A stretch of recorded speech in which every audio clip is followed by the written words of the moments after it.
하시더라. 아멘. 네, 이사야 선지자는 남유다 왕국의 우시야 왕 때부터 히스기야 왕 때까지 약 60년 동안 활동한 선지자였는데 그의 아버지 아모스는 귀족 출신이었기 때문에 평소에 아마도 왕과 많은 친분을 가졌을 것이라고 그렇게 생각이 됩니다. 이런 점에서 어떤 성경학자들은 이사야가 우시야 왕의 사촌 동생이었다 이렇게 주장하기도 합니다. 이사야 선지자는 한 20살을 갓 넘긴 청년의 때 선지자로서 하나님의 부름을 받게 되는데요. 바로 그때 예기치 않은 슬픔이 그에게 찾아옵니다. 그것은 바로 그가 그렇게 믿고 의지하고 따르던 우시야 왕이 병들어 죽게 된 것입니다. 그래서 오늘 본문은 이사야 선지자가 하나님의 부르심을 받던 그 당시의 상황을 아주 드라마틱하게 묘사하고 있는데 본문의 시작 1절을 보면 어떻게 시작됩니까? 우시야 왕이 죽던 해에 이렇게 시작됩니다. 왕이 죽었다고 하는 것은 국가적 위기가 찾아왔다는 의미죠. 우시야 왕은 그 통치 초기에 나라를 아주 잘 다스렸습니다. 자신의 정신적 영적 지주였던 스가랴 제사장이 사는 날 동안 여호와 하나님을 찾으며 정직하게 행했습니다. 국방력을 튼튼히 하여 30만 대군을 양성하고 농업을 진흥시켜서 매우 강력한 국가를 만들어서 주변 나라들이 조공을 바칠 정도로 강대국을 만들었습니다. 하지만 불행하게도 나라가 부강해지자 교만해져서 우상을 섬기기 시작했고 마지막에는 제사장만이 들어갈 수 있는 성전에 들어가 분향하다가 나병이 걸려서 문둥병 걸려서 죽고 말았습니다. 자, 그러니 이사야에게 있어서 왕이 죽었다는 그 슬픔보다도 더한 슬픔이 있었는데 그것은 바로 나라가 점점 더 어려워지고 있었다는 사실입니다. 백성들은 온통 우상 숭배에 빠져버렸고 여호와 하나님 신앙을 상실해 버렸습니다. 아수르라고 하는 새로운 신흥 강대국이 부상하면서 유다 나라를 자주 침략하며 위협해 오고 있었습니다. 나라는 극도로 혼란에 빠졌고 사람들의 영혼은 병들어가기 시작했습니다. 그 당시 유다 백성들의 그 심령 상태, 그 삶의 모습을 우리가 지난번 이사야서 1장에서 살펴보았죠. 이사야서가 어떻게 시작돼요? 하늘이여 들으라, 땅이여 귀를 기울이라. 여호와께서 말씀하시기를 내가 자식을 양육하였거늘 그들이 나를 거역하였도다. 소는 그 임자를 알고 나귀는 그 주인의 구유를 알건만은 이스라엘은 알지 못하고 나의 백성은 깨닫지 못하는도다 하셨도다. 슬프다 범죄한 나라요 허물진 백성이요 행악의 종자요 행위가 부패한 자식이로다. 그들이 여호와를 버리며 이스라엘의 거룩하신 이를 만홀히 여겨 멀리하고 물러갔도다 그랬습니다. 뭐 이 정도 되면 참 절망이죠. 근데 중요한 것은 이사야에게 오늘 어떤 어려움이 닥쳐왔는가가 아니고 그 어려움이 그에게 찾아왔을 때 그가 어떤 행동을 취했는가 하는 것이에요. 그래서 그런 말 있죠. 인생은 사건보다 반응이 중요하다. 우리가 인생을 살면서 어떤 사건, 어떤 일을 만나느냐 이거보다 중요한 것은 거기에 대해서 내가 어떻게 반응하느냐 이것이 인생을 좌우한다는 거예요. 사건보다 반응이 중요하다. 아멘. 자, 개인적으로 또 국가적으로도 그리고 영적으로도 총체적인 위기와 어려움에 직면해 있는 이사야가 우리에게 어떤 모습을 보여주고 있습니까? 1절을 다시 한번 읽어볼까요? 1절 시작.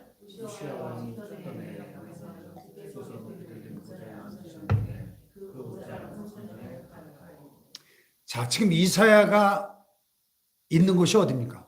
어디에 있다는 거예요? 성전에. 자, 성전에 뭐 하러 갔을까요? 그렇죠. 개인적인 슬픔을 만나고 국가적인 위기가 닥쳐오고 그 많은 어려움 앞에서 그는 도피하지 않고 그 슬픔과 아픔을 달래기 위해서 나이트클럽 가고 술집을 간 게 아니고 자기를 위로해 줄 사람을 찾아다니지도 않고 그 모든 슬픔과 어려움을 안고 이사야는 하나님께로 달려간 것입니다. 할렐루야. 성전으로 달려가서 목 놓아 하나님 앞에 울부짖으며 기도한 겁니다. 사랑하는 여러분, 여러분에게 어려움이 있을 때, 인생의 위기가 찾아올 때 여러분 어떻게 반응하고 계십니까? 신세한탄하고 팔자 타령하고 있지 않습니까? 조상 탓하고 부모 탓하고 남편 탓하고 아내 탓하고 자식 탓하고 환경만 탓하고 있지 않습니까? 그것도 아니면 나를 위로해주고 내게 도움을 줄 수 있는 누군가를 찾아다니고 있지 않습니까?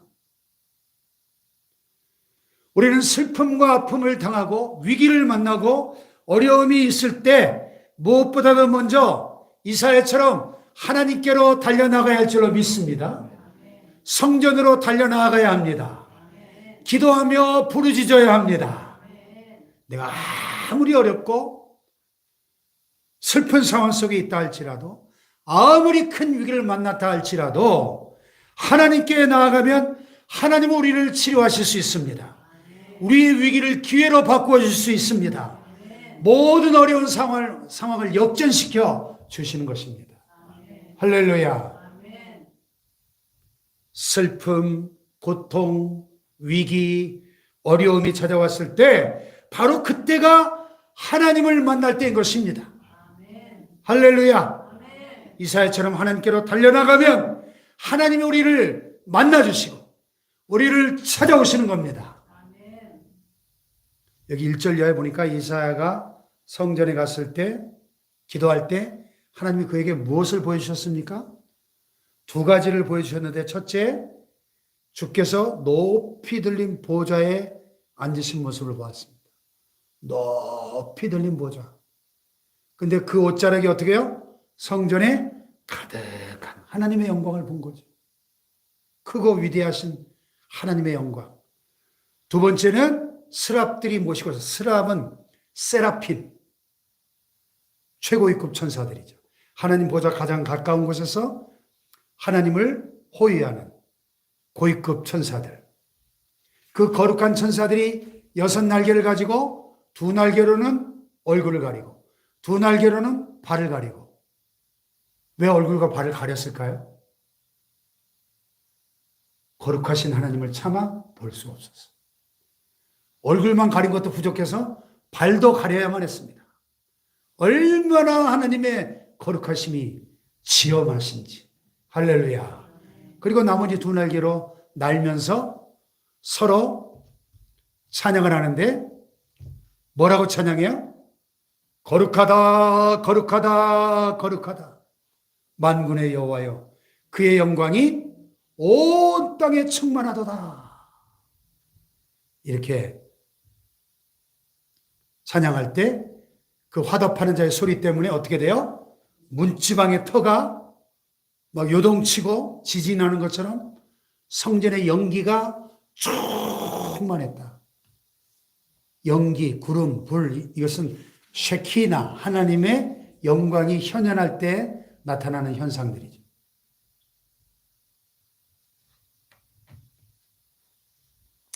오늘 이 시대가 참 살아가기가 너무 어려운 시대를 맞이했다고 이구동성으로 사람들이 탄식하고 있습니다. 이 경제 위기가 참 심각하죠? 그 유튜브에 떠 있는 많은 경제 전문가들의 이렇게 강의를 들어보면, 근데 진짜 위기는 아직 시작도 안 됐대요. 이제 머지않아 진짜 위기가 온답니다.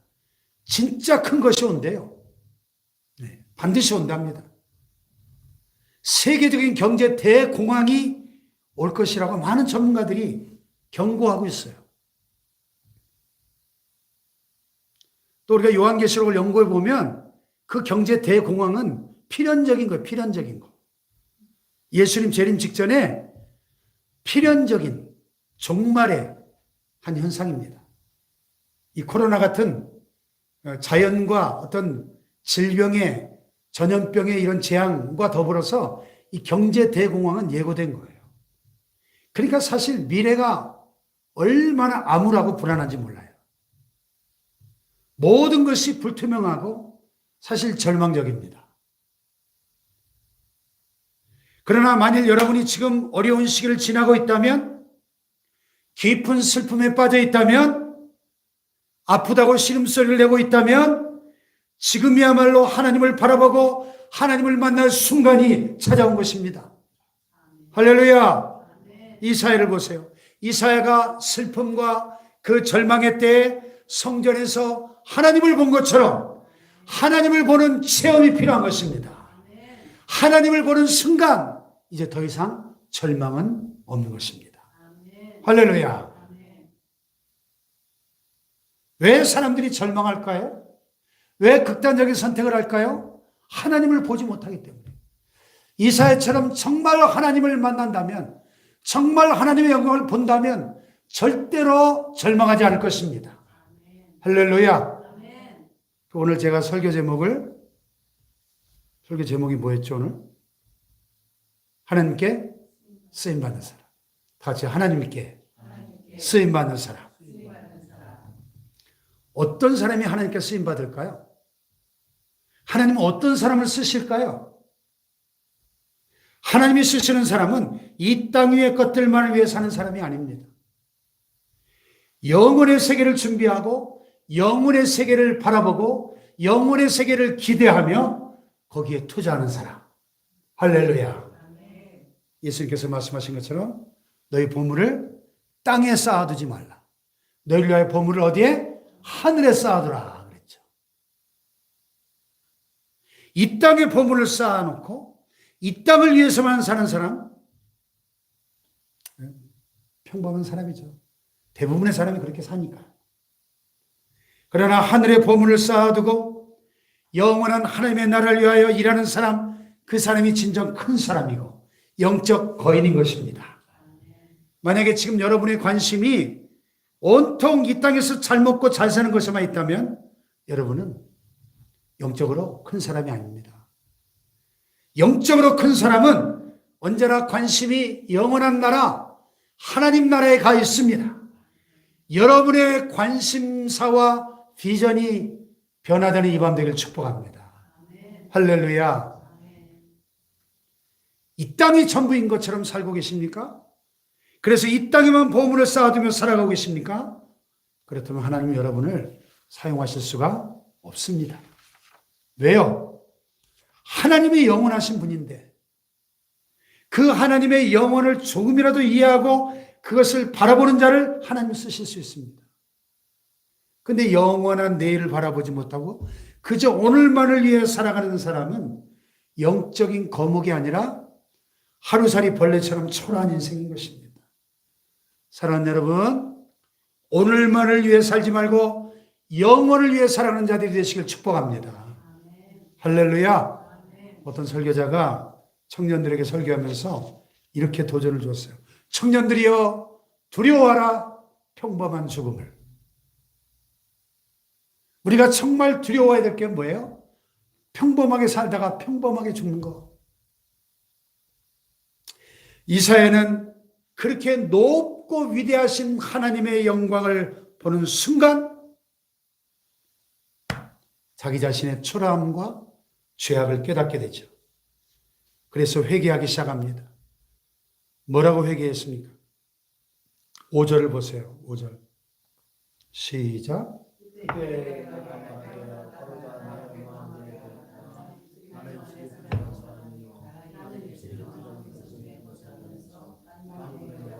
왕을 배웠음이로다 하였더라.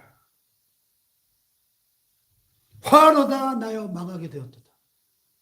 아니 왜 갑자기 화래요? 하나님을 만났는데 하나님의 영광을 보는 순간 자기 자신의 얼마나 더럽고 추한 죄인된 모습이 보이는지, 도저히 그 거룩하신 하나님 앞에 내가 도저히 이렇게 살아있는 모습으로 설 수가 없는 거예요. 이것이 진짜 하나님을 경험한 사람들의 공통된 반응입니다. 화로 다 나여 망하게 되었도다. 진정한 회개가 터지는 거예요. 그랬더니 하나님께서 스랍천사를 시켜서 그 하나님 보좌 앞에 있는 제단에서 시뻘겋게 달궈진 숯불 하나를 부젓가락으로 딱 집어가지고 그 시뻘겋게 달궈진 숯으로 이사의 입술을 지지는 거예요. 그의 죄악을 깨끗하게 불태우는 진정한 성결의 체험이죠. 성결의 체험. 자, 6절과 7절을 보세요. 시작. 스랍 중 하나가 부젓가락으로 제단에서 집은 바 핀 숯을 손에 가지고 내게로 날아와서 그것을 내 입술에 대며 이르되 보라 이것이 내 입에 닿았으니 내 악이 제하여졌고 내 죄가 사하여졌느니라. 아멘.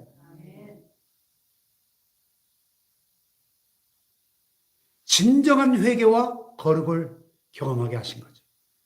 내 악이 제하여졌고 내 죄가 사하여졌다. 할렐루야. 우리가 이사야 선지자처럼 하나님께 쓰임받고 하나님의 비전을 가진 사람이 되려면 먼저 자신의 죄악을 발견하고 깨끗이 씻어야 할 줄로 믿습니다. 먼저 자신의 죄를 씻음받고 죄에서 자유함을 얻어야 할 줄로 믿습니다. 할렐루야. 우리가 부흥을 사모하고 부흥을 외치고 부흥을 꿈꾸죠. 근데 여러분, 참된 부흥이 어디로부터 어떻게 오는 것입니까? 아니, 참된 부흥이란 뭘까요? 부흥이 뭐예요? 참된 부흥이란 간단히 말해서 하나님을 만나는 것이 부흥입니다. 하나님을 만나는 것. 오늘 이사야처럼. 하나님을 만나는 것. 그렇다면 하나님을 만나는 순간 이사야처럼 어찌 우리가 우리 자신의 이 추하고 더러운 모습을 발견하게 되면서 가만히 앉아있을 수 있겠습니까? 하나님 앞에서 회개할 수밖에 없는 거예요. 할렐루야. 우리가 축복교회 부흥을 원한다면 무엇보다 먼저 우리는 하나님 앞에서 철저하게 회개해야 될 줄로 믿습니다. 우리가 우리 가정의 부흥을 원한다면 우리 자신이 먼저 회개해야 되는 것이죠. 할렐루야. 왜냐하면 부흥의 역사는 언제나 회개의 역사와 함께 시작됐기 때문입니다. 회개 없는 곳에 결코 부흥은 없었습니다.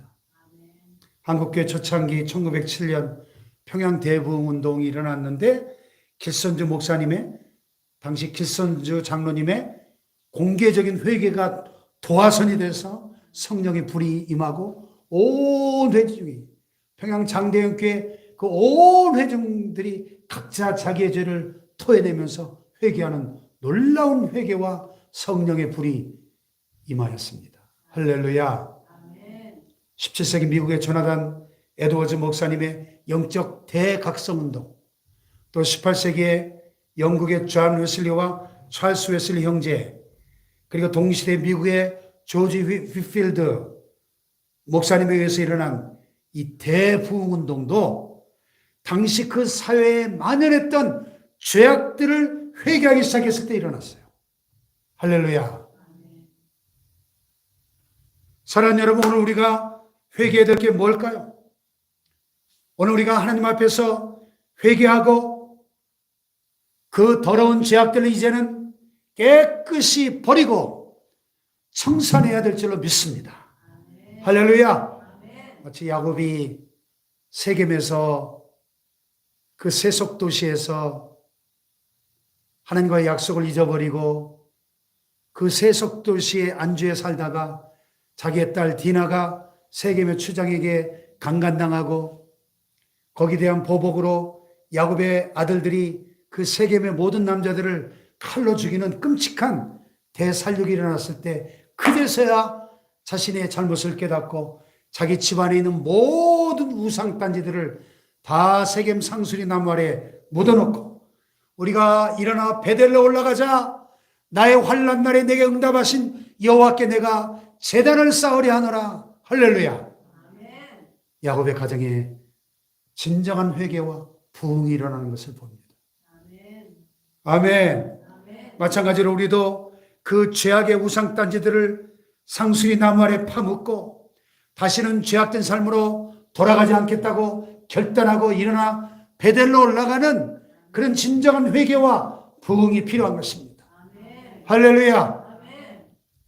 사랑하는 여러분, 우리가 진실로 하나님 앞에서 회개할 때, 그래서 예배할 때마다 그 거룩하신 하나님 앞에 서 있는 초라한 내 자신의 모습을 보면서 회개할 때, 그래서 이 무능하고 이 초라한 나를 대신하여 죽으시고 내 모든 죄를 사해 주신 그 주님을 찬양하고 감사할 때 진정한 부흥이 임하기 시작할 것입니다. 할렐루야. 우리가 거룩한 손을 높이 들고 그 거룩하신 하나님을 찬양할 때 성령의 임재를 맛보게 되면서 눈물을 흘리며 회개와 감격의 눈물 속에서 진정으로 회개할 때 우리 교회는 부흥될 것입니다. 할렐루야. 한 가지 기억할 게 있어요. 그러면 하나님이 왜 우리가 그렇게 회개하기를 원하실까? 하나님은 취미가 좀 괴팍해서 우리가 울고불고 눈물 흘리고 막 통곡하고 자기 죄악 때문에 회개하는 모습을 즐기시는 세디즘의 하나님이신가? 다른 사람이 고통받을 때 쾌감을 누리는 그런 변태신가? 하나님이? 왜 우리가 회개하기를 원하실까요? 하나님이 우리에게 회개를 요구하시는 것은 우리 자신을 위한 것입니다. 왜? 우리를 사용하시기 위해서. 우리를 사용하셔야 되는데 하나님은 거룩하신 분이고 깨끗한 분이신데 우리를 사용하시기 위해서는 우리에게 먼저 거룩을 요구하시는 거예요. 우리가 깨끗해야 쓰실 거 아닙니까? 하나님은 절대로 죄악된 존재와 함께 하실 수 없기 때문에 우리를 사용하기 원하셔서 회개를 요구하시는 것입니다. 할렐루야. 사랑하는 여러분, 하나님은 심판하시기보다도 치유하시고 회복시키시기를 원하시는 하나님이십니다. 할렐루야. 그러므로 누구든지 진정으로 회개하기만 하면 하나님은 어떠한 죄든지 용서하시고 깨끗하게 해주시고 비전을 부어주십니다. 마귀는 우리의 죄를 부각시키고 우리 연약함을 자꾸만 이렇게 건드려서 우리가 죄책감에 사로잡혀서 하나님 앞으로 나아가지 못하게 만듭니다.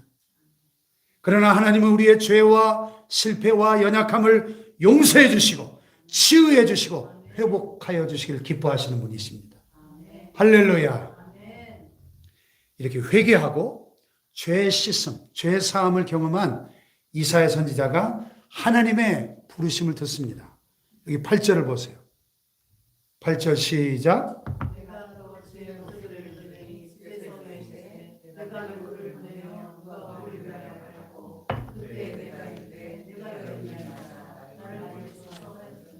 예. 죄사함과 성결의 체험을 하고 나니까 하나님의 음성이 들려옵니다. 어떤 음성입니까? 내가 누구를 보낼꼬? 누가 우리를 위하여 갈꼬? 하는 안타까워하시는 하나님의 음성을 듣습니다. 이사야가 이 하나님의 부르심에 대해서 뭐라고 응답했죠? 내가 여기 있나이다. 나를 보내소서. 오늘 이 밤에 여러분, 저와 여러분도 이사야처럼 응답할 수 있기를 축복합니다. 17세기 영국에 가난한 구두 수송공이 있었습니다. 그가 예수님을 만나고 그 구원의 감격과 은혜를 체험하고 나니까 가슴에 그 복음의 막 열정이 불타오르는데 그가 구두 만드는 의자 앞에 자신이 직접 종이 조각 하나하나를 오려 붙여서 만든 세계 지도를 딱 붙여놨습니다. 왜냐하면 너무 가난해서 세계 지도를 살 돈이 없는 거예요. 그러나 그는 항상 그 세계 지도를 바라보며 기도했어요. 그 후에 그는 최초의 인도 선교사가 됩니다. 그가 바로 윌리엄 캐리인데 인도 선교의 아버지. 그가 그날 성경을 36개국의 언어로 번역을 했어요. 대단하죠. 36개국. 세계를 품고 세계를 위해 기도한 윌리엄 캐리에게 하나님은 세계를 맡기신 겁니다. 그가 남긴 유명한 말이 있어요. 영어로 expect great things from God. 하나님으로부터 위대한 일들을 기대하라. 그런 뜻입니다. And attempt great things for God. 그리고 하나님을 위하여 위대한 일들을 시도하라. 아멘. 그게 그 인생의 슬로건이야, 슬로건. 하나님으로부터 위대한 일들을 기대하라. 하나님을 위하여 위대한 일들을 시도하라. 할렐루야. 그런 말 있죠. 사람은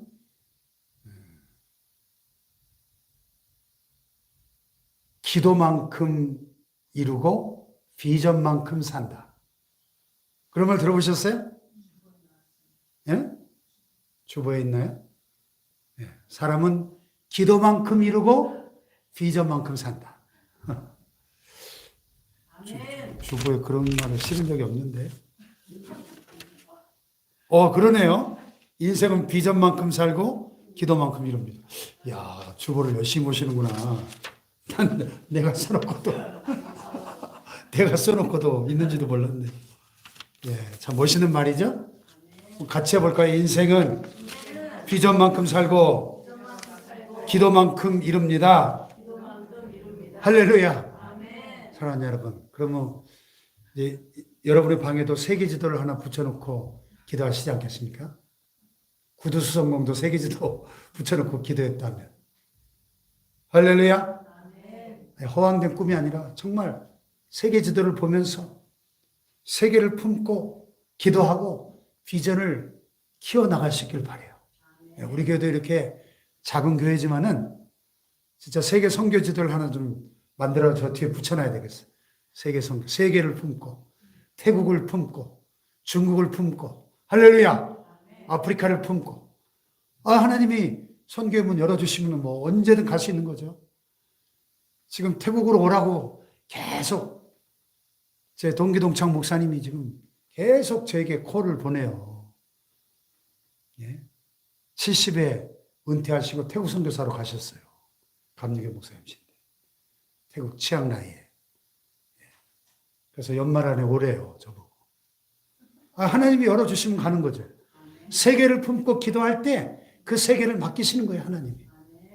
할렐루야. 우리는 존 웨슬리 목사님의 그 가슴에 뜨거운 비전을 생각해야 돼요. 이 감리교 신학의 창시자고 우리 성결교단 신학의 원조이신 존 웨슬리 목사님 뭐라 그랬냐? The world is my parish. 세계는 나의 교구다. 내 구역은 전 세계다. 전 세계는 내 구역이다. 이랬어요. 18세기에 벌써 비행기도 없던 시절에 세계는 나의 교구다 그랬거든요. 18세기에. 그렇다면 이제 로켓가 달나라를 왔다 갔다 하는 이 시대에 우리가 세계를 품어야 되지 않겠어요? 할렐루야. 다 같이 세계는 나의 교구다. 그렇게 믿고 기도하는 웨슬리에게 하나님 정말 세계를 맡기셨어요. 절대로 여러분 스스로를 나 같은 것이 하찮은 사람으로 비하시키지 마십시오. 여러분은 하나님의 귀한 사람이고 하나님이 쓰시기 원하는 사람입니다. 할렐루야. 오늘 우리가 하나님께 쓰임받기 위해서 오직 하나의 결단이 필요한 거예요. 어떤 결단입니까? 주님, 내가 여기 있사오니 나를 보내소서. 할렐루야. 같이 해볼까요? 주님, 내가 여기 있나이다. 나를 보내소서. 할렐루야. 20살짜리가 성전에 엎드려 기도하며 주님 내가 여기 있사오니 나를 보내소서 기도할 때, 결단했을 때 하나님은 이사야를 거침없이 사용하셨습니다. 하나님을 인생의 주인으로 깨닫지 못하고 죄악 가운데 살아가던 유다 백성에게 보내셔서 하나님만이 우리의 진정한 주인 되심을 선포하게 하셨습니다. 할렐루야. 하나님은 오늘도 애타게 이 나라가, 이 백성들이, 이 대한민국 사회가 하나님의 것 되기를 위해서 탄식하고 계십니다. 과연 누가 하나님 없이 살아가는 저들에게 가서 하나님만이 우리의 참 주인이심을 선포할 수 있을까? 여러분이 이사야가 되기를 축복합니다. 이사야와 같이 나를 보내소서, 내가 여기 있습니다. 응답할 수 있기를 축복합니다. 여러분이 있기에 소망 있는 가정, 여러분이 있기에 소망 있는 직장, 여러분이 있기에 소망 있는 우리 교회, 이 나라가 될 수 있기를 축복합니다. 할렐루야.